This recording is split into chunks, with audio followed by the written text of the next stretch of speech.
To take their seats. I'm going to use a lot less than 10 minutes. Okay.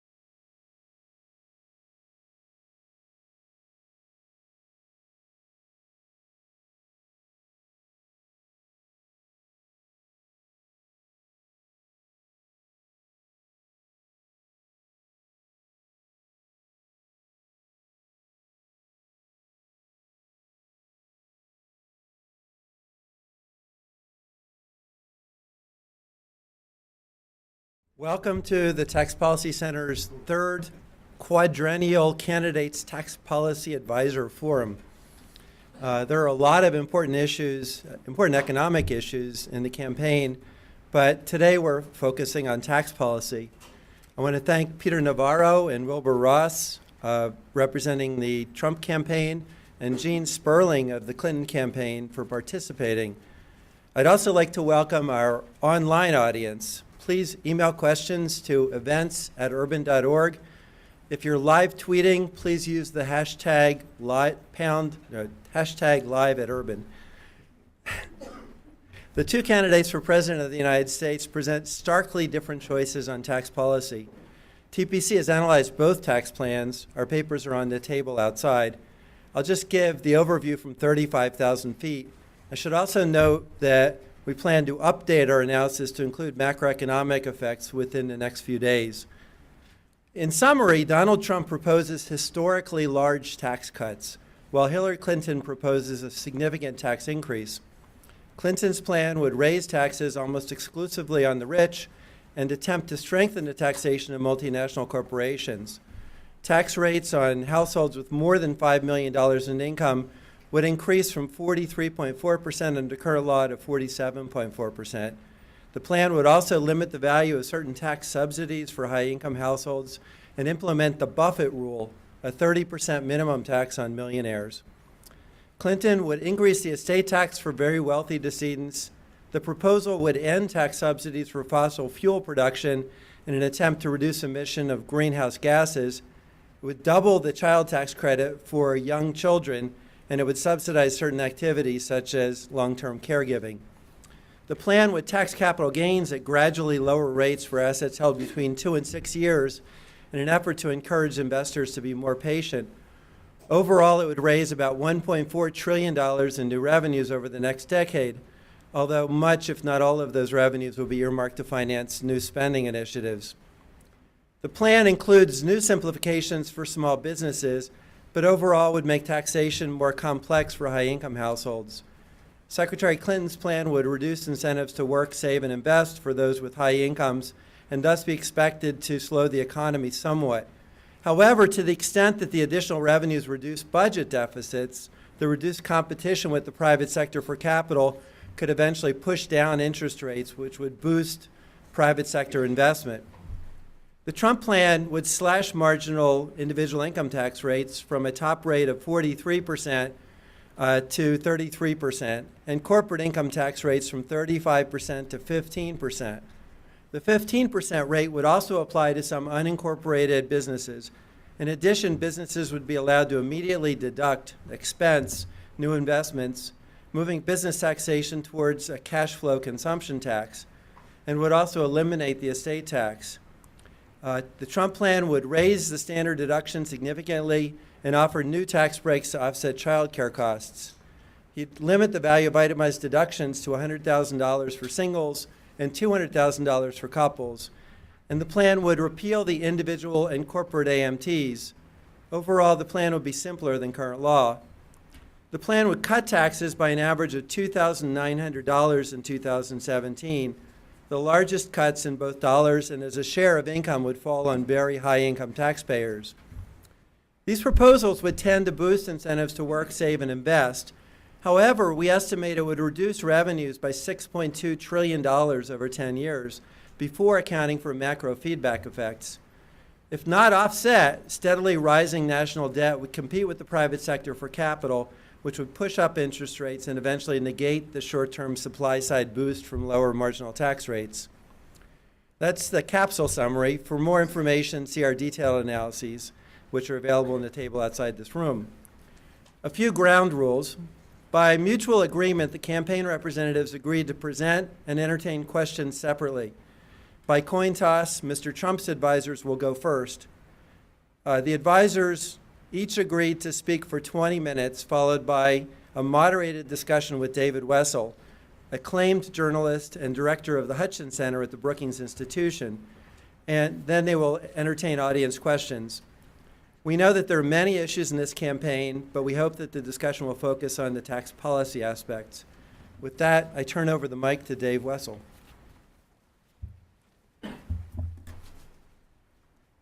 Thank you. It's good to be here this morning. I spent about 15 minutes on Google trying to find the perfect Bob Dylan lyric to start this off with. I only found one song where Bob Dylan talks about taxes. It's about bootlegging, and he says, "My daddy, he made whiskey. My granddaddy, he did too. We ain't paid no whiskey tax since 1792. Doesn't really fit, but it seems like it's not a good day to begin a discussion of tax policy without at least congratulating Bob Dylan. I'm going to go right to the program. Wilbur Ross, of course, is a very well-known investor, and Peter Navarro is an economist. Both of them have been working with the Trump campaign. I think, Wilbur, are you going first or Peter? Wilbur's going to go first for about 10 minutes, then Peter for about 10 minutes, and then we'll have a conversation up here. So take it away, Wilbur.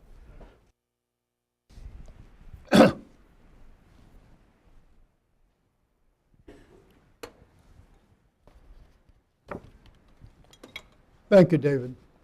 The timing for this event is auspicious because the Tax Foundation yesterday issued their analysis of the Clinton tax proposal, concluding that it would slow the economy so much that it would generate only a fraction of the revenues claimed. They earlier analyzed the Trump plan and found that it would stimulate the economy, but with a hole that other parts of the plan would need to offset. I hope to do that today. But first, I'll begin by clarifying a few of the Trump proposals that seem to have been generally misunderstood. First, the candidate has made clear directly to me that my carried interest and everyone else's will not be eligible for the 15% rate. It will be taxed at the personal income tax rate, presumably 33%. Executives and others whose income is now taxed as personal income will remain so taxed. There'll be no structure that converts personal income to business.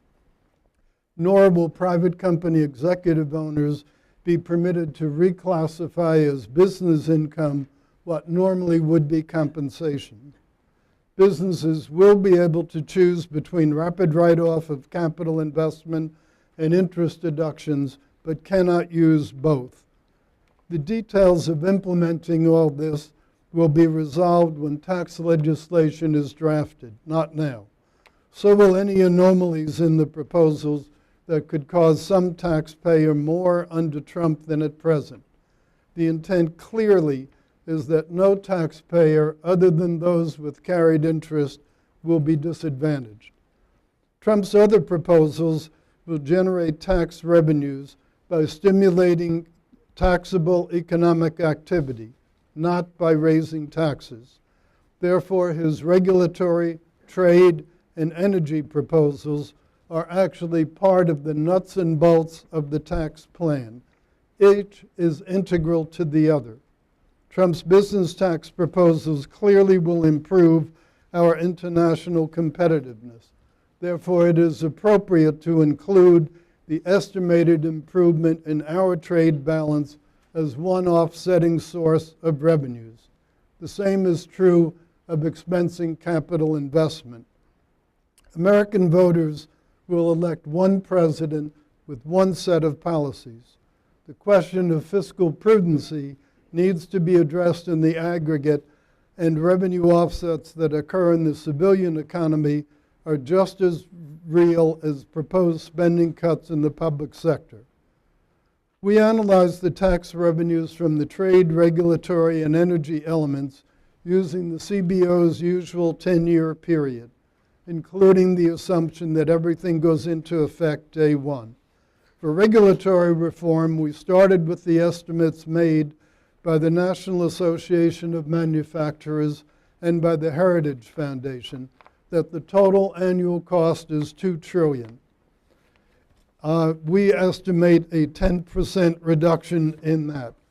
The Obama administration's own estimate is that regulatory costs are $1.7 trillion. Relative to that, our reduction is less than 12%. We taxed the savings at Trump's 15% business rate and estimated that a third of the increased EAT would be paid as dividends, on which an 18% tax would be paid. We also assumed a very mediocre return of only 5% pre-tax per year on the accreting retained earnings. Those returns also would be taxed at 15% and 100% reinvested on the same terms. 5% is way below any corporate hurdle rate. We also assume that renegotiation of our $5.1 trillion of international trade would produce a slightly less than 10% change in the mix of that trade, $500 billion, all in goods, and at the same labor content as the CBO's 44% of GDP. The assumptions for taxes, dividends, and reinvestments are the same for trade as regulatory.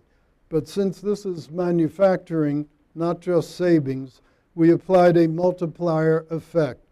The National Association of Manufacturers estimates that each dollar of manufacturing triggers $1.81 of other economic activity. In the interest of conservatism, we reduce this multiplier 46% to 1-to-1. For energy, we reduce the Institute for Energy Research estimate of the effect of just leasing the rest of federal land. Their estimate was $127 billion annually for the first 7 years. We cut that by 25% to $95.25 billion per year, and kept that figure constant the final 3 years, even though IER forecast $450 billion annually for those years. Again, to be conservative by 60%. We used the same tax and wage assumptions as for trade, but only a 20% dividend payout due to hydrocarbon capital intensity. We calculated tax revenues in nominal dollars using a 1.1082 inflation factor.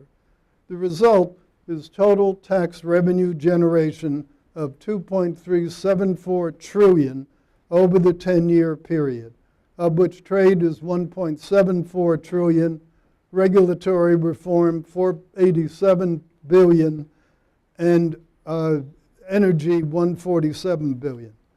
To the extent that any is delayed by a year beyond the effective starting date of tax cuts, the revenue diminution would be roughly 10%. Our biggest revenue generator is trade, and here are the 7 ways that the reduction in balance will be achieved. 1, elimination of WTO's unfair practice of permitting other countries to rebate VAT on exports, but prohibiting the U.S. from rebating income taxes on our exports. We have no VAT. 2, Trump's expansion of hydrocarbon production and giving export permission is an easy way for trading partners who import LNG now from elsewhere to buy some of our oversupply. 3, much of the industrial equipment and supplies now purchased elsewhere by our trading partners could be resourced to us at little or no cost to them.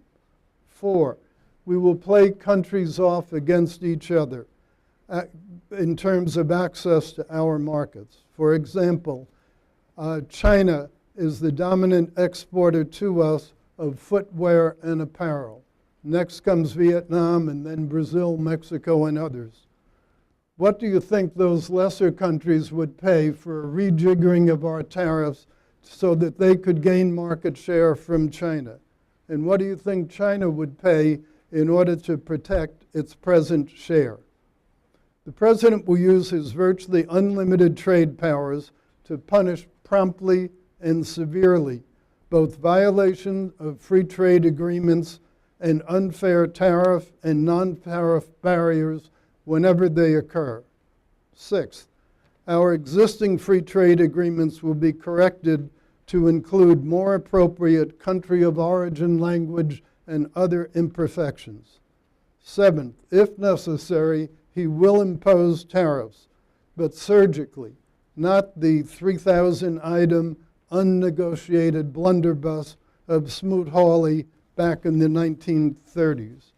So that's a very quick summary in the small time allotted of a very complex program.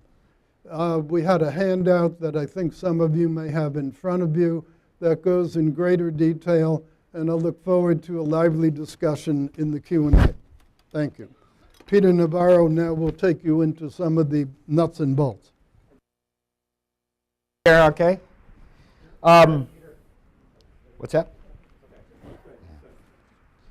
First of all, I want to declare victory with the TPC's analysis. I want to read you some excerpts from it, and these are all quotes.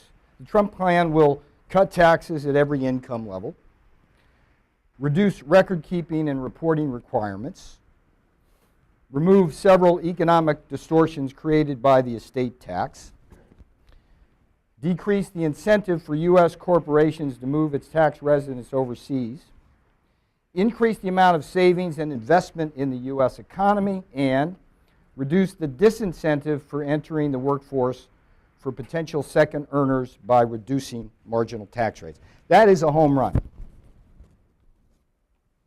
You can read right in the report, that is a home run. What isn't a home run is the scoring and the numbers associated with the plan. And I'm here to tell you that we're playing this game. I wrote a book back in 1984 called The Policy Game, which dealt with the kind of politicization of economic analysis, among other things. And we're playing this game under protest because when I first was approached by TPC to participate in this conference, I was promised that there would be a dynamic scoring of the model, not just a static scoring. For those of you who are not familiar with this idea, a static scoring just kind of does simple arithmetic. You have a cut or a hike, and you just run it through without any effects in the real world on the macroeconomy.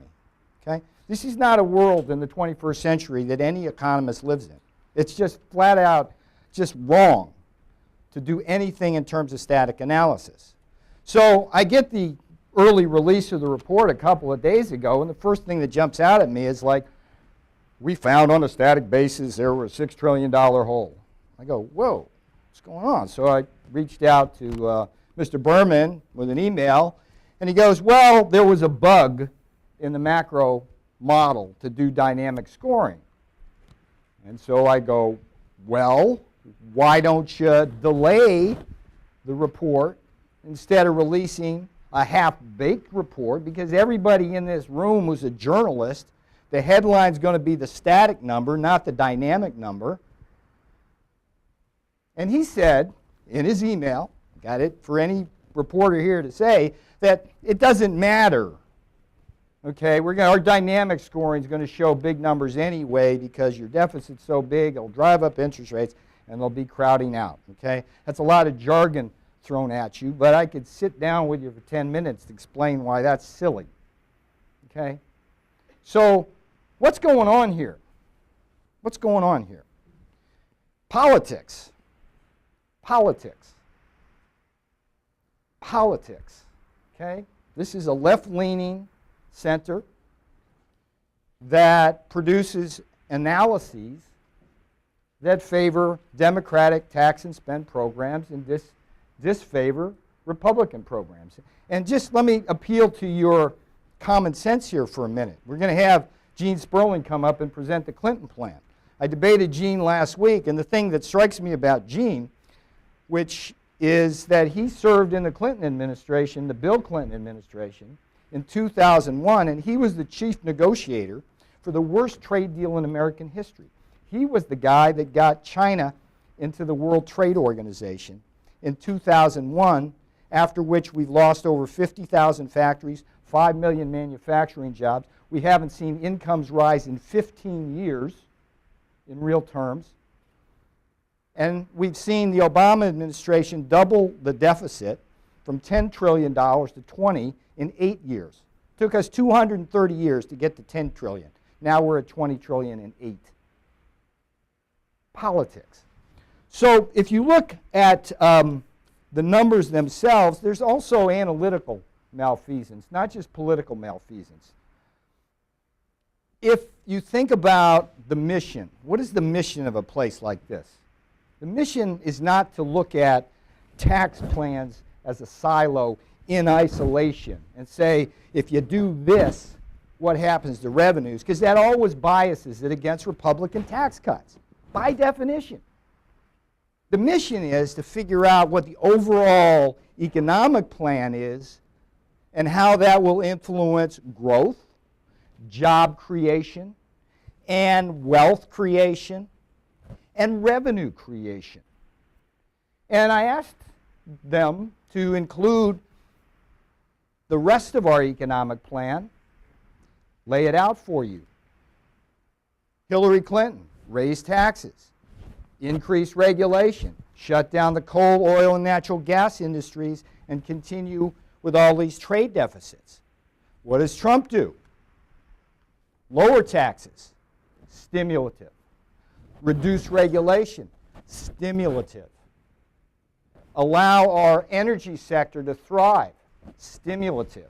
And reduce our trade deficit, stimulative, while bringing back capital investment onto domestic soil, stimulative. Okay? That's what folks in this town inside the Beltway should learn how to model. If their models can't do that, then they shouldn't be publishing anything. If their models can't do that in the 21st century, then their models should not be putting out static analyses that overstate the downside on revenues and don't include any of the positive offsets. Now, the last thing I'll tell you on this theme of political malfeasance and left-leaning think tanks versus middle and right and whatever, the Tax Foundation dynamically scored our plan.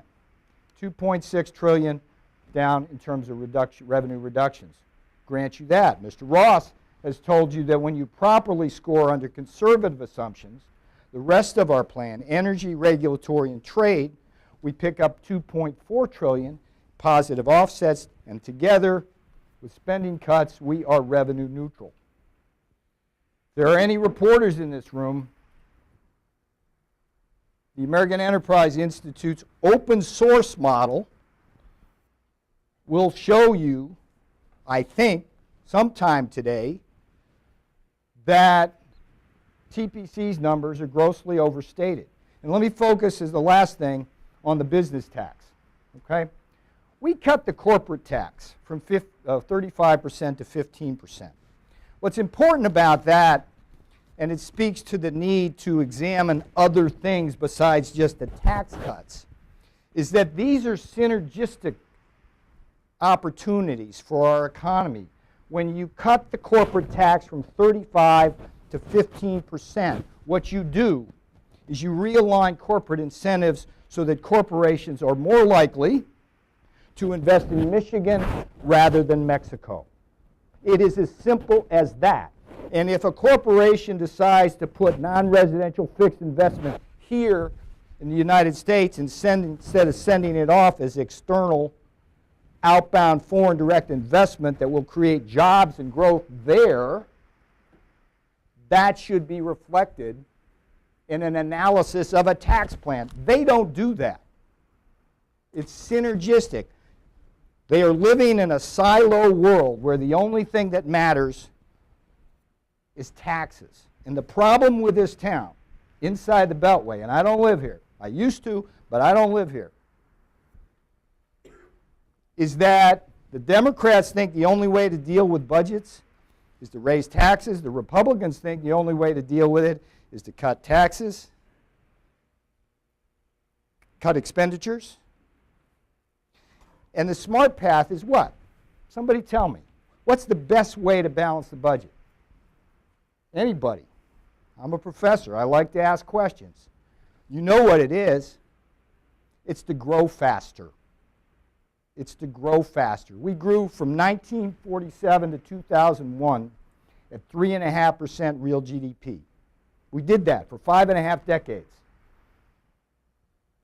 China joins the WTO thanks to Gene Sperling, now the top trade advisor for Hillary Clinton. Think about that. The guy who negotiated the worst trade deal in history. We're not going to debate your resume or Wilbur's or Gene's. That's inappropriate. This is inappropriate. It's not inappropriate. We agreed to talk about tax policy. I am talking about tax policy, David. Then that was inappropriate. That was inappropriate. This is what this election's about. Trade is tax policy. Tax policy is trade. It is about corporate taxes and trade policy working in an interaction. And that was inappropriate.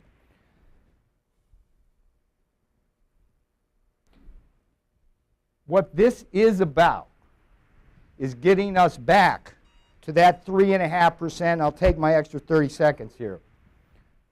Since we joined China joined the World Trade Organization, thanks to those who shall not be named, we have grown at 1.9%.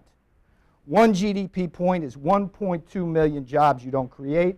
You do that over 15 years, it's trillions of dollars of tax revenues that you do not generate. And this is the discussion we should be having here. This is the only discussion. And the Clinton representatives, as I've debated them over the last several weeks, will tell you that we cannot grow beyond 2%. And their policies, raising taxes, raising regulation, shutting down our coal industry, and doing bad trade deals will not get us above that. So that's what this discussion's about. Thank you. You want to join me up here? Sure.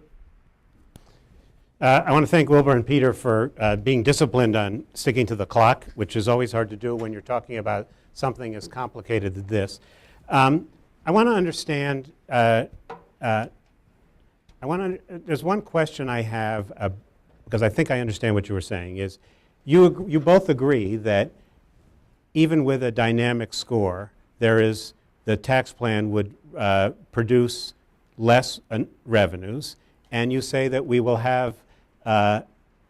benefit from trade, regulation, and energy policy to compensate for that. That's right? correct. Right. So we don't really Growth. to growth, The right? That they channel will growth. that they will provoke enough growth. Acting interactively and synergistically like all economies do. Right. So one question I have is, we can't be sure that things are going to develop as you predict. If we cut taxes, what do we do if the regulatory, energy, and trade policies you propose either don't get approved by Congress, or if they don't produce as much growth as you predict? Then what happens? Well, a couple of things. It's no different from whether the stimulatory effects of the other program also don't work. There's business risk in any of these programs, regardless whether it puts more tax or less. So that's not a differentiation. But the reason we applied such conservative assumptions to our numbers was to allow for the possibility of shortfall. For example, if I'm wrong about the $500 billion in trade by half, just going to the National Association of Manufacturers multiplier makes up for it. Mm-hmm. And we've built in similarly very low rate of return on reinvestment of funds. No corporation's going to reinvest just to make 5% pre-tax. Using more generous assumptions there would also make up for a lot. So we have built in very, very considerable margin for error to cope with that possibility. But to put it in perspective, anybody have any idea what our cumulative trade deficit with Mexico is since NAFTA? I don't, but I bet you do. $1 trillion. $1 trillion trade deficit with Mexico alone since NAFTA. That's $1 trillion gone forever from our economy. It doesn't have to be.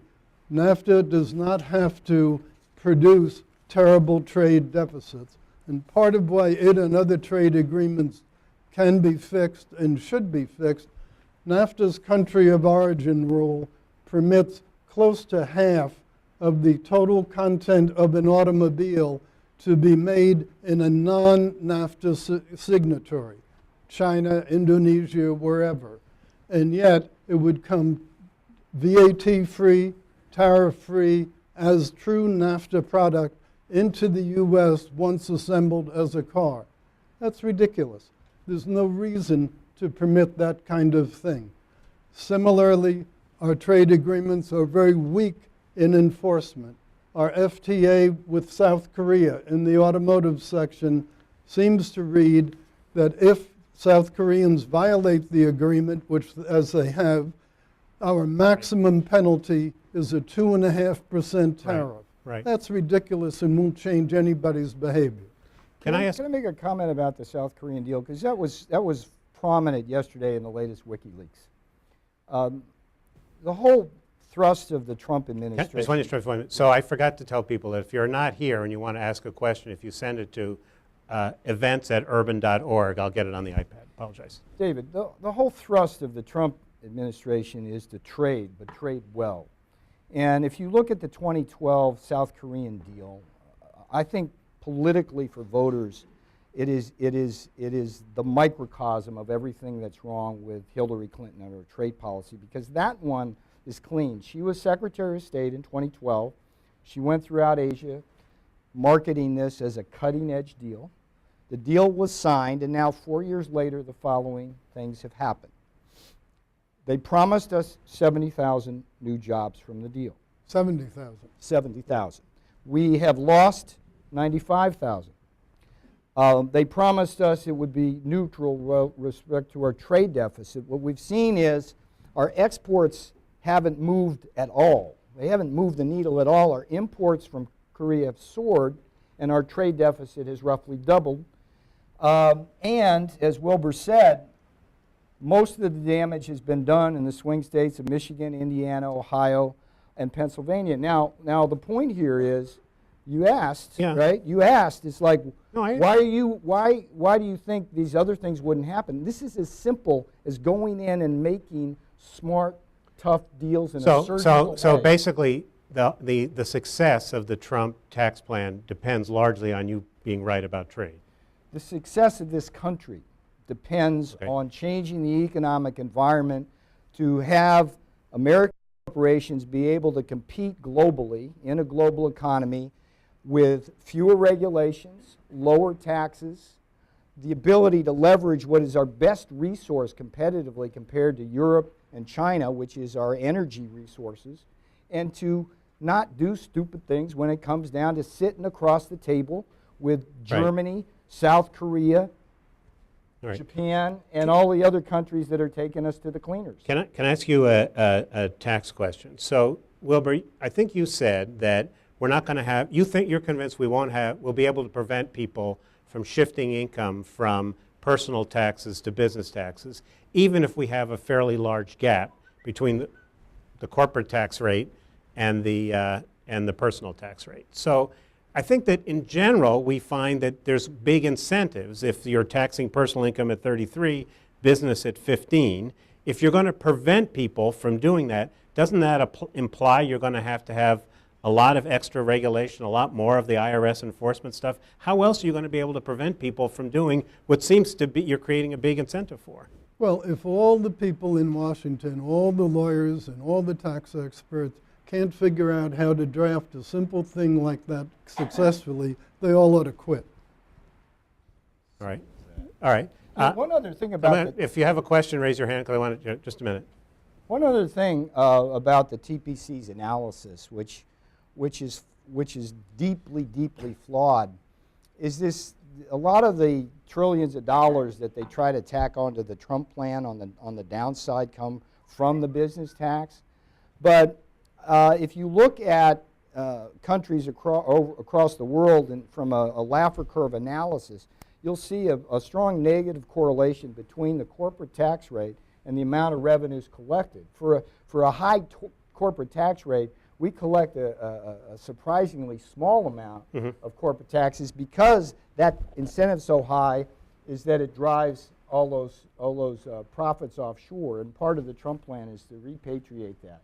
Okay, I would like to ask Len if you would respond briefly. Len Berman is the director of the Tax Policy Center, to what Peter said about what you said in your emails, since we're now into emails.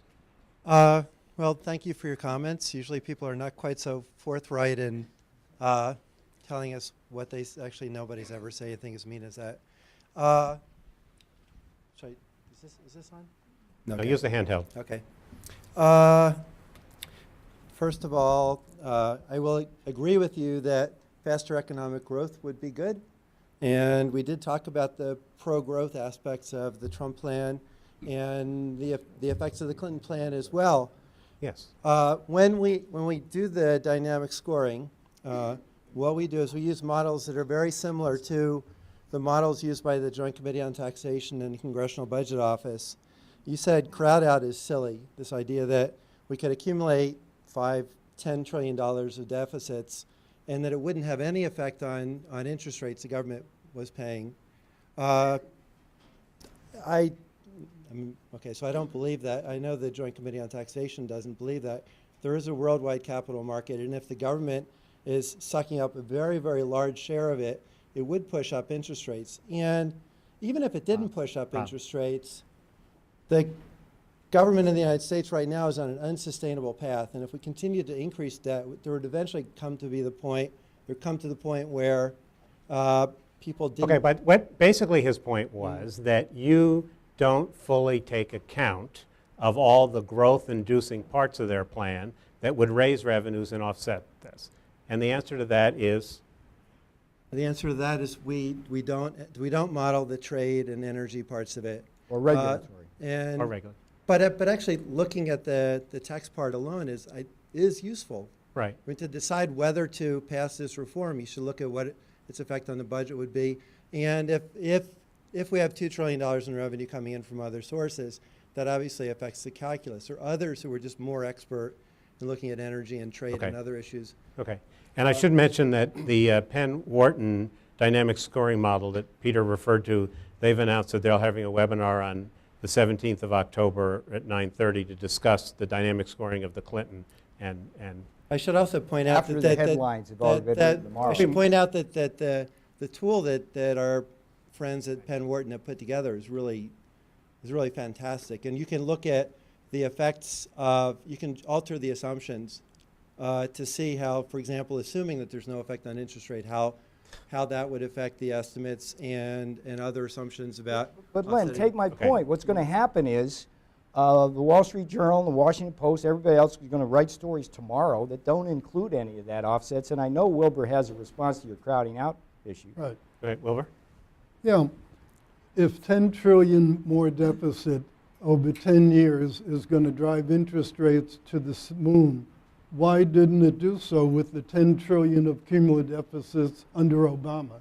You're simplifying the thing to a far greater degree. There are other variables in the economy, like Federal Reserve policy, like the economic growth.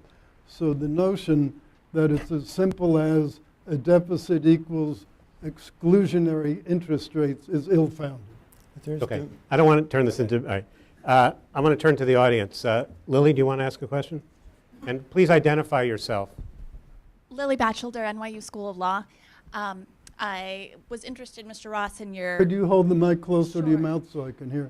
I was interested in your suggestion that Congress should fix the problems with Mr. Trump's tax plans in terms of raising taxes on people with kids, both married couples and especially single parents. No, that's not what I said, and it's not what his tax plan does. What I said Sure, if I could just finish my question first. If there are inadvertent... Well, but why don't you let her finish the question? But wait a minute. Wait, If Peter. she prefaces a question with a fact not in evidence... I that's didn't not a interrupt you. I would appreciate it if you Come didn't on, all interrupt. right, just go ahead, finish. I'm sure we're going to ahead. ask to keep the questions short so we have more time for answers. Yes. So I was curious why what seemed fairly obvious that this plan would raise taxes on a number of people with kids, why that wasn't something that you'd considered in advance and why you haven't quickly corrected that rather than saying that Congress should correct it. Wilbur? First of all, you're incorrect that it raises taxes on the little people. For a married couple with 2 children and a nanny earning $50,000 a year, there's around a 36% decrease in their total taxes. For that same family with a nanny earning $75,000, there's also a 30+% decrease. For the family, married family, 2 children and a nanny earning $5 million a year, there's a 3% decrease. There is no hardship on the people in the lower brackets. Your numbers are simply not correct. What I was referring to was undoubtedly there's some person at the margin somewhere who under some convoluted circumstance could be disadvantaged. That's what we will be asking Congress to deal with. So over here. Thanks. John O. Evans from the British Embassy. Trade policy is not created in a vacuum. I just wonder how you might respond to other partners sort of responding to your own trade policy, and whether you're concerned by the risk about getting into sort of trade wars or currency wars given your policy stances on trade. Well, thank you. That's obviously a similar problem to what the UK may face with the Brexit. So I can very well understand why you would ask the question. Our main trading partners simply cannot afford a trade war. Let me use Mexico as an example, although it's just as applicable to others. Mexico has a trade surplus with us of $60 million a year, $60 billion a year. Overall, however, even with that, they already have a trade deficit of $26 billion a year. They cannot afford to lose the $60 billion that comes in from us, let alone any potential for interference with the $50 billion of remittances that come in from Mexican expats in the U.S. We account for 80% of Mexico's exports, 80%. Further, there are technical issues where they couldn't function as an economy in a trade war. Number one, they cannot feed themselves. Their farmers are notoriously inefficient. Farming has actually shrunk as a result of NAFTA, and that's one of the reasons NAFTA is so unpopular in southern Mexico. Without the cheap U.S. agricultural exports to Mexico, they would have to either raise the prices a lot on the food commodities their people consume or not feed them. So that's one little problem that would come up. Second, Mexico has a fair amount of crude oil production capability, but lacks refining capability. They have to ship their crude to the U.S. to be refined, and then they re-import it in the form of the petroleum products they need for their trucks and cars and everything else. In a trade war, there's no easy alternative to their need for refining capacity. Given the kind of oil it is, given the kind of refineries, it would be far more expensive and far more clumsy to do it anywhere else. I could go through on chapter and verse. They cannot afford a trade war. And to varying degrees... Let me add to what Wilbur's saying. The last thing that the Trump administration plans is a trade war. The issue simply is getting a decent trade deal with each of the major trading partners. There's no reason we should run large surpluses. Large No deficits. deficits. There's no reason why the United States should run large deficits with China, Germany, Japan, South Korea, Mexico. There's no reason. The only reason we do that now is because of a combination of bad trade deals and cheating and rules at the World Trade Organization. And the important thing here is that the approach to each country needs to be different and surgical. The negotiating with Mexico is going to be very different from negotiating with China. China's a cheating problem. Mexico's a VAT and rules of origin problem. And My purpose in mentioning, if I could just clarify, David, Well, my purpose in mentioning the response about trade wars was to answer the question. The fact that the others can't afford a trade war means we will never have to have one. okay. Ann, are there any questions from outside that you want to pose? All right. I'm going to take 2 questions, and then we're going to cut it off. So this gentleman here, and then the woman over here. Yes, sir. My name is Kami Bhatt. I'm with the Pakistani Spectator, and our Democrat friend like to claim that since he is billionaire, so he is going to do something for million and billionaire, not for average person. But given Donald Trump doesn't mind eating even McDonald's food, given his son said that he is a working class blue collar billionaire, given he said very openly that how can you live for $7 or $8 per hour? Every indication is obvious that he is not going to work for billionaire or millionaire, he is going to work for his base. So my question is, isn't this Democrat propaganda that somehow this guy is going to work for billionaire or millionaire and he is not going to work for average person? Thanks. The woman over here, Trudy. Hi, Kim Rubin at the Tax Policy Center.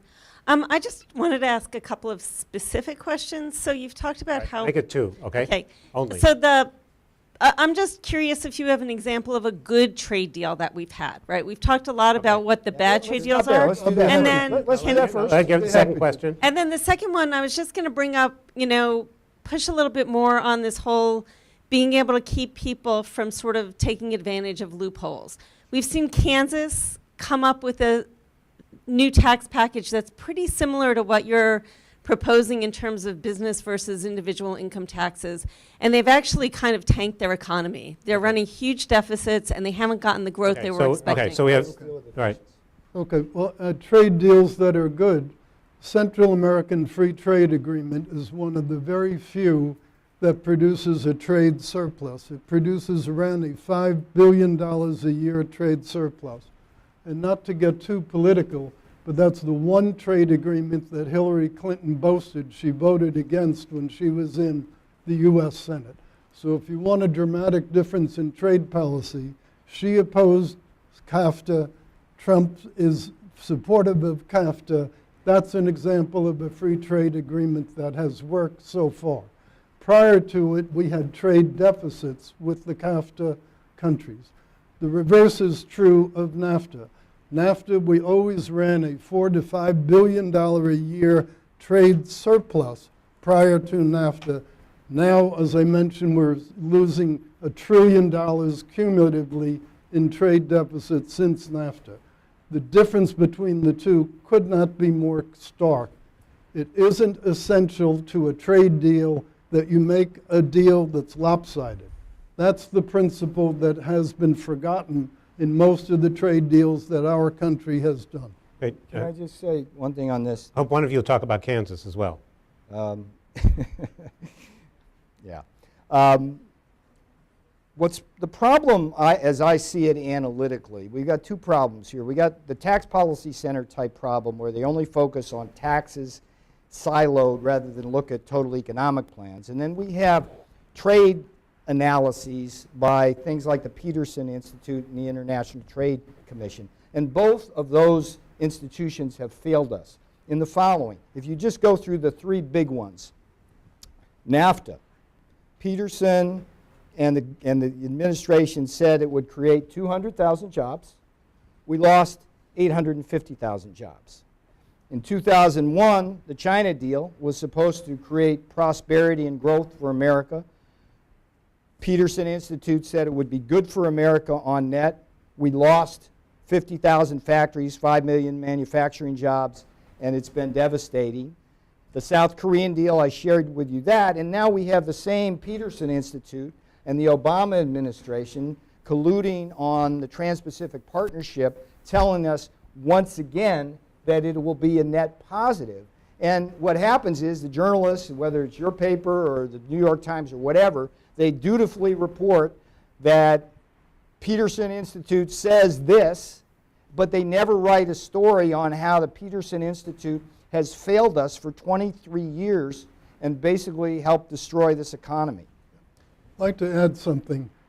Congressman Sanders Levin from Michigan, the ranking member of House Ways and Means, gave a very interesting talk to a group in New York a week or so ago, the Foreign Policy Group. Levin indicated, and I agree, that the International Trade Commission, in analyzing TPP, ignored what they call the transition period, which is when jobs will be lost due to the rebalance. So do you He think objects to that. I object to it. That kind of wrong-headed thinking leads us to terrible deals. is there anything to be learned from the experience of Kansas and the brownback tax cuts? I'm not going to Kansas. What I will do is say this about but wait, let me Kansas finish. is a state. How do you compare a state to the federal government? It's a silly red herring. It's It's not just the silly. same thing. But what's interesting about the International Trade Commission model, which the Peterson Institute uses, listen to this very carefully. The model assumes full employment for 15 years, so that if anybody's unemployed because of a trade deal, they are instantaneously employed elsewhere. They assume that at the outset.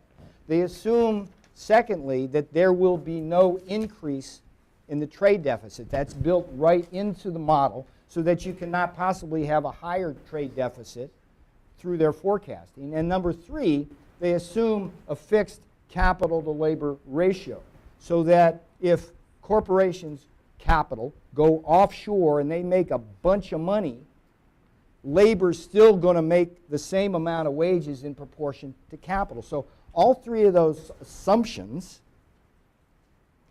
basically allow International Trade Commission and the Peterson Institute to make rosy scenarios. And this is something that people should be writing about. Okay, I'm trying, without any success, to focus on some parts of the tax plan. I recognize the importance of Kansas trade. is not in our tax plan. Okay, good to know it. And Wilbur, as I understand the Trump plan, you give businesses the choice of expensing without deducting interest or depreciation with interest deduction, Correct. right?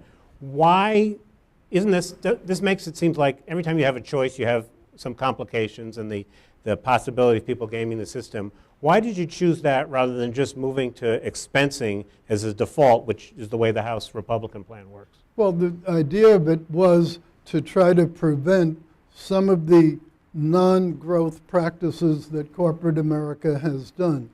Leverage buyouts don't add to corporate growth. They help put money in the pockets of people like me, but they don't basically help corporate growth. Leverage buyouts have huge interest deductions. So it's meant not to subsidize things like that. It's meant not to subsidize paying dividends out of borrowed money. It's meant not to subsidize stock buybacks with borrowed money. That's why we felt it was important to differentiate. We think the benefits of the tax policy should go toward capital investment, building America, building jobs, and building taxable income.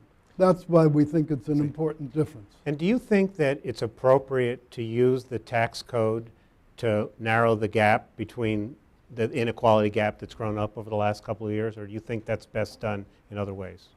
I think the inequality was caused much more by Federal Reserve policy of easy money that has inflated asset values than by tax policy. And let me, But we had yeah, let me- widening let of me come at that. inequality before Let me come at that Pardon from me? another way. Okay. I think because, again, you've just fallen into the usual trap, right? The reason why we've had that inequality gap widen is because of bad trade regulatory tax policies which drive capital offshore, slow down our growth, hold our wages down. And so that under a Trump plan, which grows back at our historic norm of 3.5%, that generates growth, income, upward movement finally on real wages, and trillions of tax revenues, this is what America wants. They do not want Robin Hood battles with Robin Hood taxes. Workers want jobs with rising So wages. you're basically, if I just to interpret what you said, is you think that if we can grow the economy faster the way you think, that will take care of Yeah, the inequality that- problem? No, it also needs some other things. Part of the reason that median income tax inflation adjusted hasn't gone up is productivity has gone to hell. Part of the reason productivity has gone to hell, not the only reason, but part of it, is the offshoring of capital investment, because capital investment is what's usually needed to make productivity improve. So the things are very, very interrelated. Second, you define the problem as inequality. I think a more appropriate definition of the problem is the lack of upward social mobility. And that's a problem that needs reform of the educational system and a lot of other things in order to accomplish. If people had upward mobility, they wouldn't complain so much about equality. Equality is a result, it's not a cause. And the cause, I think, is the lack of productivity, failure of our educational system, and very slow growth. And the Federal Reserve policy of inflating asset values with cheap money. That's the real cause of inequality. Those can all be fixed. Eric?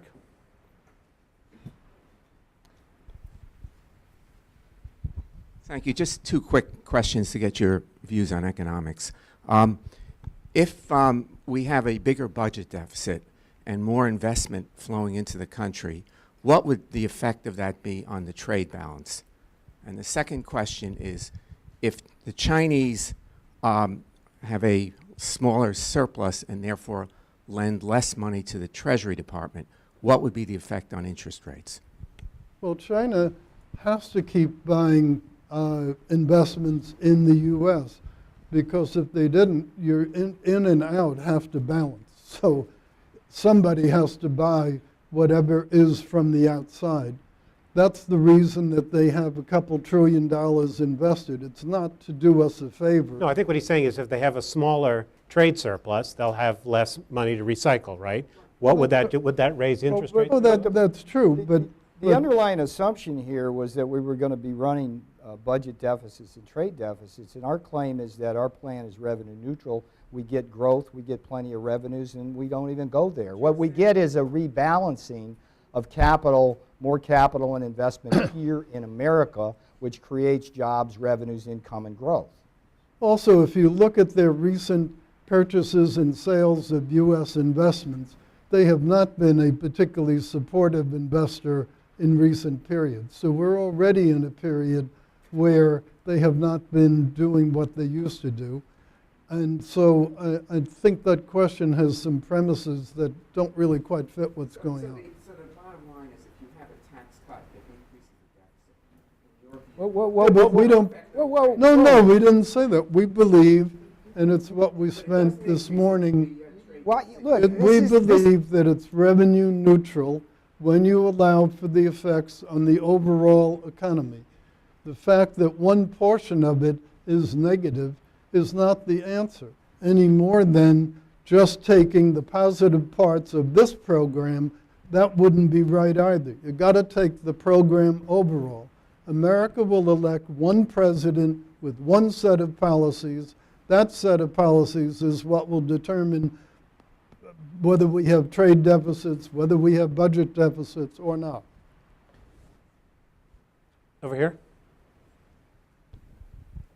And I should have asked to identify Yeah, Alex yourself. Boyle, a retired banker. You've argued strenuously, Mr. Navarro, for dynamic scoring. How do you explain the fact that the Balanced Budget Act of 1994, which raised revenues and reduced our surplus, reduced our deficits, in fact put us into surplus, was accompanied by the 22 million job growth, the largest in the post-World War era? Conversely, the Bush tax cuts in 2001 and 2002 resulted in a dramatic slowing in the growth of the labor force and ultimately led to the collapse of the economy in 2007 and 2008.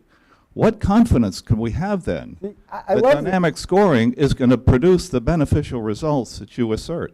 I love this question because this is like the spin of the Clintonites, that somehow the Bush tax cuts resulted in the financial crisis. So let me start with that. If you look at how we got to 2007 and 2008, it began in the 90s with Bill Clinton basically passing the Community Reinvestment Act and also legalizing over-the-counter derivatives and creating a boom at Fannie Mae and Freddie Mac in mortgages for people who could not afford them. And then as you go into the 2000s, in 2005, when the Republicans tried to pass a bill that would have brought all of that under control, Hillary Clinton and the Democratic senators threatened to filibuster to stop that. So the idea that the Bush tax cuts are to blame for that financial crisis is absurd. That's Bill and Hillary's. Now, with respect to what happened in the 2000s as to why those tax cuts did not stimulate the economy, your next speaker is going to have a pretty good explanation for that, because Bush took office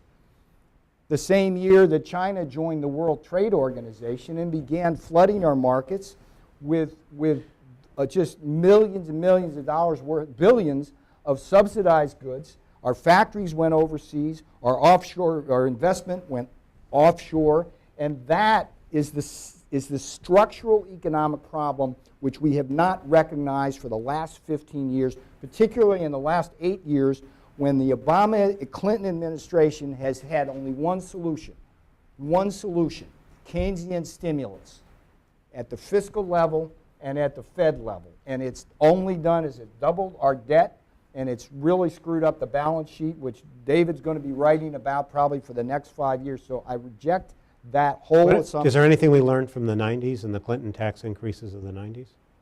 What we learned from the 90s is Wilbur's point, that if you have technology and innovation and productivity going off the charts, you have real wage gains. And anybody could have been at the helm from about 1994 to 2000, because that sweet spot was the most fantastic technological boom we had since the steam engine. And that's what we've learned. We've learned that what we want to do as the greatest country in the world with the most abundant resources is to cut our taxes, cut our regulation, do good trade deals, and proceed to leverage the power of this economy and grow rather than throw up our hands like the Clintonites do and say, we can't do better than we're doing, which is what you're going to hear after we leave this stage. No. Howard, I think there's been a lot from Urban, so I want the gentleman behind you. Tell us who you are. My name is Nick Southwick. I'm a student at the Johns Hopkins School of Advanced International Studies and graduated from the Maxwell School this past summer. I like that the Trump plan includes interaction with other regulatory and improvements there, but there are other things. I'm from New York State. Hydrofracking is banned. So how does the Trump economic plan account for state and local taxes and regulations? That's a good question, and Republicans are behind states' rights, and if New York wants to ban fracking, that is their right. But I can assure you in southeast Ohio, they want to mine coal. In northeast Ohio, they want to frack, and they want to do that because they need jobs and they need rising wages and income and growth. And what this country needs to do is to bring ourselves together and focus on the mission, which there's only really, to me, there's only two issues in this campaign. It's the economy and national security. To put that also in perspective, the New York State thing is what it is. It's been that way for quite a while. The tragedy of it is there are no jobs in upstate New York. And there would be if Governor Cuomo changed the rules and let there be fracking. Look what it did in Pennsylvania. Look what it did in Ohio. But the federal government is a problem. I'll give you one little example that highlights it. The regional guy in New Mexico has put in a rule that if you want to put a porta potty, one of these toilet things, at a well site, you have to get a permit to do it. And it takes weeks and weeks to get a permit to put a porta potty at a well site. Can you imagine that degree of ridiculous overregulation? You can't have people go to the bathroom properly without a permit on a well site in New Mexico. It's that kind of interference, plus lots of others that are more serious. That's what we're talking about. If New York State wants to continue to have a bad policy, there's not too much we can do about it. So please join me in thanking Wilbur and Peter for their time and their words. I appreciate it. Thank you. Thank you, Wilbur. So I'm going to invite Gene Sperling up here. He's kind of already been introduced by Peter. Gene, of course, has the distinction of having been at the center of economic policy making in both the Clinton and the Obama administrations. You got stuff? Gene? Hey, Gene. What up? See you again. Sorry, I kept hitting the wrong button. The email. Okay.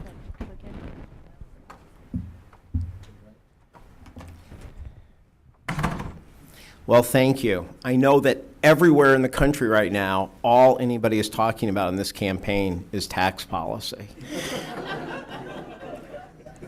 As some of you may know, I met my wife on when Aaron Sorkin hired me to be a consultant on the TV show West Wing, and that's how we met. And she is still a TV writer, and I often advise her when she decides to write on politics or policy. She's got a pilot she just sold that is on more than the city politics, and I always am trying to tell her how to keep it realistic. And so I want to publicly, after this campaign, I want to publicly apologize to my wife for every time I told her something could never happen.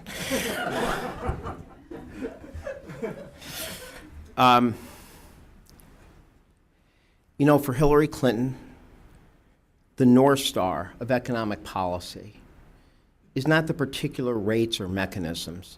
The North Star is the ultimate goal, that you have a stronger and long-term and fair growth that leads to a middle class that's strengthening, not hollowing out, to an economy where people who are poor or just coming to our country can work their way up without pushing people out, where anyone can rise and the accident of your birth does not overly determine the outcome of your life, and where you can work and raise your family and retire with dignity.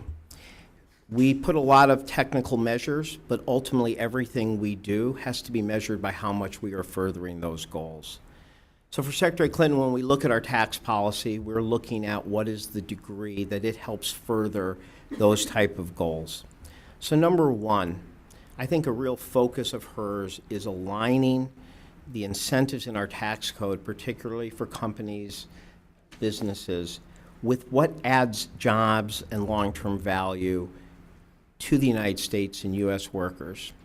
You know, Bob Reich wrote this book years ago called Who is Us? What is Us? But the point is that your goal in policy is to not look at what just helps the bottom line of a company headquartered in the U.S., even if that bottom line is improved by doing things that detract from growth or jobs in the country. Your goal is to align the incentives of companies, investors, job creators with what adds value and long-term productivity and jobs, good jobs in the United States.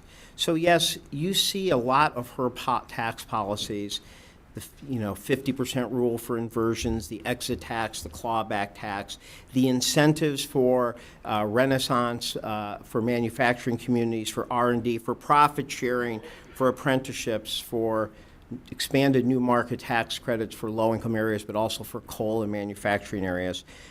The focus on small business jobs that are here, the 100% zero capital gains for those who hold up to 10 million for 5 years or longer, the healthcare expansion, the startup expansion, the simplicity through the cash accounting standard deductions.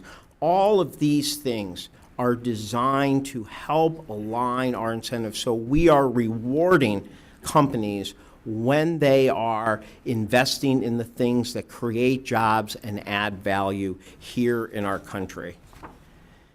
The second thing you see in our policy is that the tax policy is part of a larger policy about supporting the dignity and economic security of working families. Now, from our proposal to have 20% deduction for caregiving, to tax incentives that would address and improve the Affordable Care Act, like having deduction ensuring the premium is not higher than 8.5%. To what you saw recently, the doubling of the child tax credit. We think those are targeted to the things that are most important for family security, and we think that these type of investments, together with some that we're doing on the non-tax side, are also pro-growth.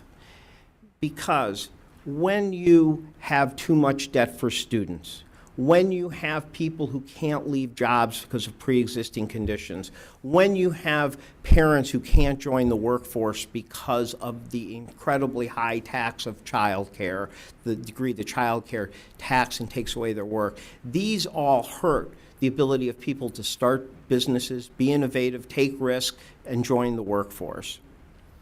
And third, yes, we do consider the growth in inequality when we are doing our tax policy. Piketty and Saez look and point out that from 1973, the top 1% was getting 8.3% of gains, now 19.9, from 8.3 to nearly 20%. And so yes, when we are trying to look for how to raise revenues in a fiscally responsible way, we do look for ways to ensure people at the top are paying their share, the estate tax, the Buffett rule, the limit on the deductions. And some of those are also structurally designed. So like the risk fee on larger banks is not just a revenue raiser, but it's a way to deter what we think is excessive risk-taking from Wall Street that could be harmful for Main Street. The same with the high-frequency transaction tax. A lot's been said about the Trump plan. I thought the T was for trade. Okay, it's for tax. So I'll try to do a little of that. So let's start with the story of the Trump tax plan, because it's been an interesting story. I mean, you have to say they rewrite a lot of the rules. It didn't used to be that you could campaign on one proposal through the entire primary, through the convention, all the way into mid-September, and then try to do a correction. But it's interesting, and we should look at what that correction was. Now, their first plan was seen from a static point of view at being $9.5 trillion from the Tax Policy Center. The stunning number, one of the stunning numbers of this year, was that over 20 years, it was projected to add $34 trillion to the debt. Now, interestingly enough, the Tax Foundation, with their, what I think is very questionable dynamic scoring, which we'll talk about, they had the first plan at $12 trillion, and the dynamic scoring brought it down to 10.14, still higher than the Tax Policy Center. So they came, and then of course they received lots of criticism over the fact that they seemed to be offering a 15% rate, or were offering a 15% rate to anybody with business income. So then the Great Correction. So let's look at the Great Correction. First of all, if you look at the static score from the Tax Foundation, it was 5.9 trillion. The Tax Policy Center was 6.2 trillion, fairly close. The Tax Foundation, even with dynamic scoring, really had it down to 4.4 trillion. Now, I know because they've kind of set the bar, I should remind you, 4.4 trillion is a gigantic number. It is $440 billion a year. It dwarfs anything that even the Republican Congress, working with their members on the most right wing, have come up with. And so the Tax Policy Center had 6.2 trillion, but when they added both the debt and interest over 20 years was 21 trillion. So it went from 34 trillion to 21 trillion. Those are still amazing numbers. 2.6% of GDP per year. 2.6%. They're amazing. Now, the regressivity, I mean, it really does say a lot about what they did in their correction. I would have thought that, first of all, whoever we were facing this year, with the strains that that many middle-class families are still facing, with the attention on the rise of income inequality, I would have thought that Republicans would have had smarter plans that did not rely so much on just gigantic tax cuts for the 1%. I was so wrong with Donald Trump. They started out with one that, according to Tax Policy Center, gave 35% to the top 1% in 2017, and then 39.8% by 2025. I used to say with that 39.8%, I would say it was almost as the 1% got almost as much as 90%. It didn't quite work. The bottom 90% got about 41%, so I had to add almost. So I figured when they would change their plan, they would not give such an amazing amount to the top 1%. Wrong I was. Their new plan gives 47.3% of the tax relief to the top 1%. That's more. That's in 2017. That's more than the bottom 95%. But it gets worse. If you look at the next table on TPC for 2025, they get 50.8%. So just, I know we hear a lot of numbers, so let's just take a moment on that one. The top 1% get more tax relief than the bottom 99% combined. Can you imagine somebody going to a town hall meeting and saying, you know what I think we should do with the new tax cut plan? Here's people in the top 1% who make a significant amount and are doing well. Let's give them half, and then the other 99% of you, you get the other half. It's stunning. If you look at the top 1/10 of 1%, they actually, in 2025, give the top 1/10 of 1%, 24%, while the bottom 90% gets 23%. I put that as my tax fact of the year. The top 1/10 of 1% get more than 1/10 of 1% get more than the bottom 90% under their plan. Now, interesting. The Tax Foundation put out a blog on September 23rd where they did their distribution. And actually, despite what was said here, they're less generous on the middle class tax cut. You give the typical middle class tax person about twice what they project. They project about $488, and they project the top 1% gets 278 times that. Well, guess what? If you do the math very quick, the Tax Foundation numbers, simple math, will show that that they also find that the top 1% get 50%, that the top 1% still get more than the bottom 90%, than the rest of the 99% combined. So now let's talk for a second about the 15% of it all. First of all, it is absolutely the case that Donald Trump initially tried to differentiate himself by saying he was going to be tough. He was going to raise taxes on high-income people. And his one example was he was going to get carried interest. Well, I don't care what he whispers to Wilbur Ross. I don't care what he whispers to anyone. If you get business income under his plan, you pay a 15% rate. Right now, you pay 20% for carried interest, and then you have 3.8% for the net investment tax. So it goes from 23.8% to 15%. There is not a way that you can devise a tax system where the people who are now getting carried interest cannot figure out how to take their current 23.8 to 15%. But that's just an exclamation mark, because that just shows that even his one example does not work. Now also just think about the 15% rate. On their own plan, people with AGI of 52,000 single workers are paying a marginal rate of 25%.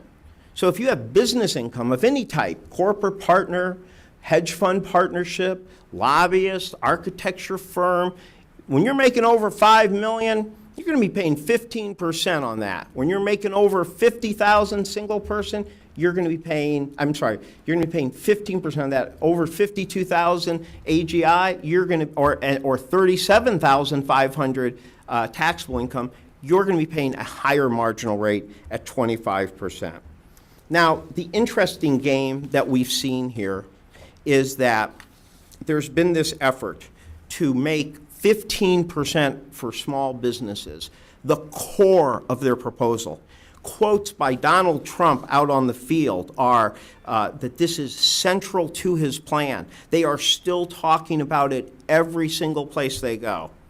And yet, when they come into rooms like this, they try to suggest that they have created, that they've actually kind of ended pass-through. They've kind of ended pass-through as we know it. That pass-throughs now would have like a retained earning and you'd pay a dividend. And yet, last time I checked the NFIB, they're praising the plan. So look, we all go through these proposals where we propose things and people decide, like TPC and Tax Foundation, you haven't been specific enough. But you don't get to go out and make a 15% rate your core thing that you talk about everywhere, and then come back in quiet rooms and tell people to score it differently. If they want to announce that they have ended this, that they have ended pass-throughs as we know it, if they want to take on the NFIB in a huge battle, then I will give them credit, and I will stop, and others might stop assuming a 15% rate. But not until then. So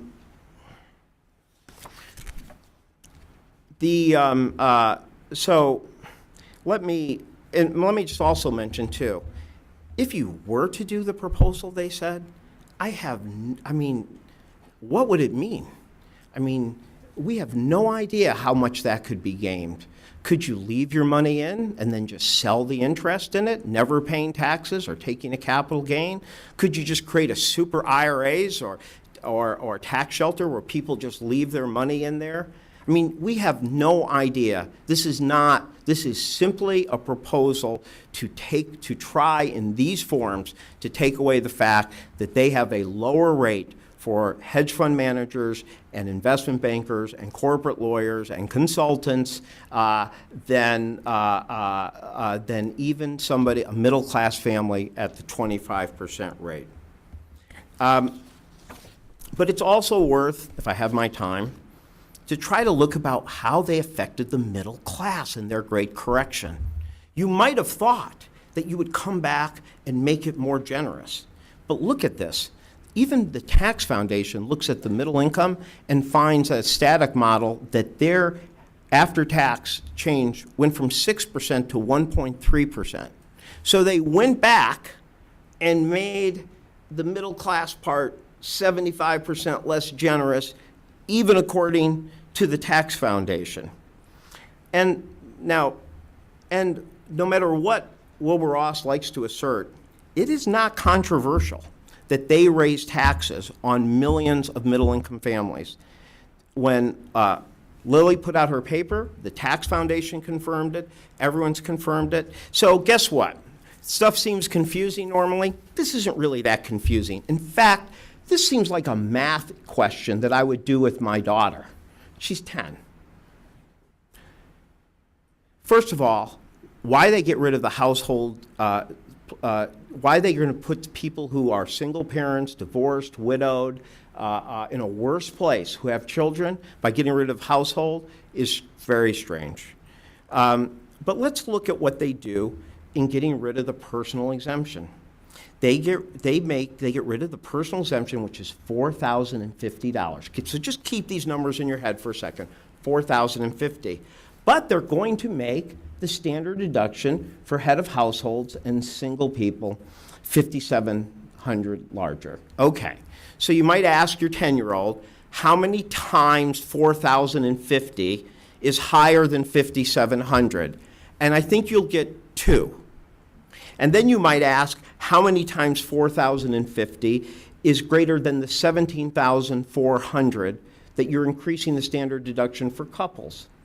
On its face, the deal that you're offering people when you get rid of the personal exemption and increase the standard deduction is on its face, with 10-year-old math, worse for any head of household who's got even one dependent, no less 2, or any family that has at least 5 dependents. Now, I understand you're changing rates, but when you are doing something that so clearly is a change that's going to raise taxes, at least this part, on middle-income families, you would at least think you would go back and make sure that your rate change would overcome that.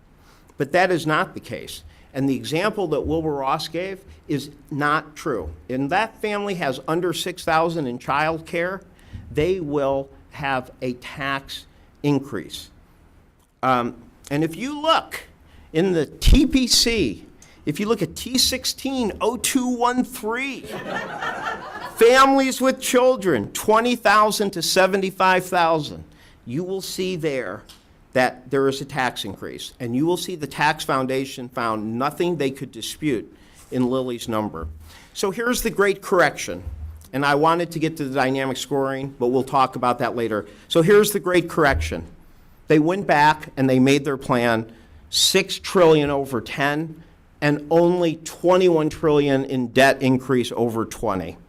They increased the amount that went to the top 1%, so the share, so that they get more than the bottom 99% combined, and they increased the amount that those making 1/10 of 1%, people making $4.76 million in 2025, would now get a $1.5 million tax cut, and would get more than 90% of than Americans.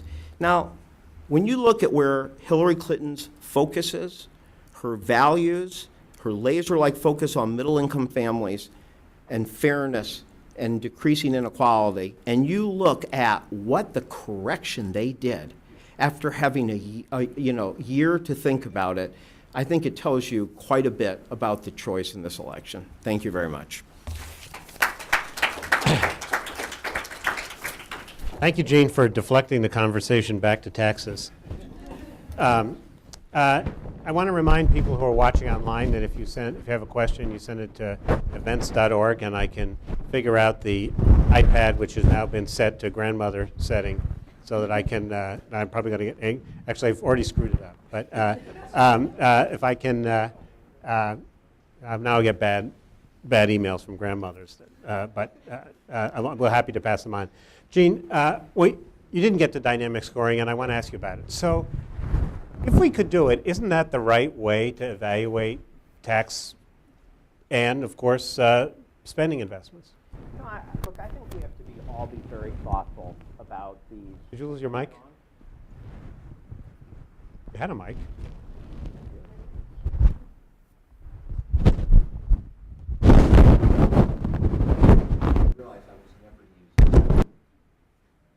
Since I wasn't doing the Phil Donahue walking around.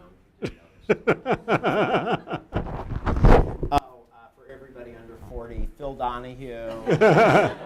Put the mic on if you're going to tell a joke, for gosh. Barack Obama once criticized me in the middle of a Medicare presentation for using a Rocky analogy and informed me that half the room didn't know Rocky analogies. So I'm learning how old I am.